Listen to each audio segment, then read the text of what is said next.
ആളെ പേര് ആരതും ആവും, ഇഷ്ടപ്പെട്ട ആരും ആവും. ഏതെങ്കിലും എനിക്കൊരിക്കലും ഒരു പരിചയമില്ലാത്ത ഒരാളായിക്കോട്ടെ, അങ്ങനെ ഒരാളെ മനസ്സിൽ കരുതുക. അത് ആരും ആവാം കേട്ടോ, മനസ്സിൽ കരുതിയില്ലേ? ഓക്കെ. അതിലെത്ര സ്പെല്ലിംഗ് ഉണ്ട്?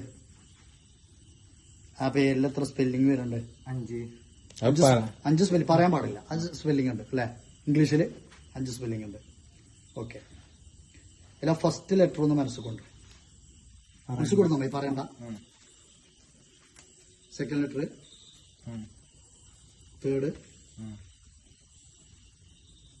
4, 5. ഓക്കെ. 5 ടോട്ടൽ. ഫോൺ ലോക്കാണ്. ഇനി ഈ ഫോണ് ഉദ്ദേശിച്ച ആളെ പേരടിച്ചാലേ തുറയും, അല്ലാതെ ഏത് പേരടിച്ചാലും തുറയില്ല. ഇനി ഉദാഹരണമാണ്, നിങ്ങൾക്ക് ഒരു പേര് നിങ്ങൾ അടിച്ചോളൂ. ഇഷ്ടമുള്ള 5 അടിച്ചോളി.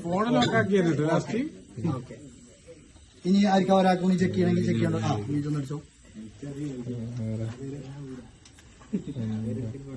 ഓക്കെ അല്ലേ? ഇനി ഇജ്ജ് കരുതിയ പേര് ഇന്നെ കാണിക്കാതെ അടിച്ചോ. ആർക്കും കാണിച്ചു കൊടുക്കണ്ട, ഓടിച്ചോട്ടെ.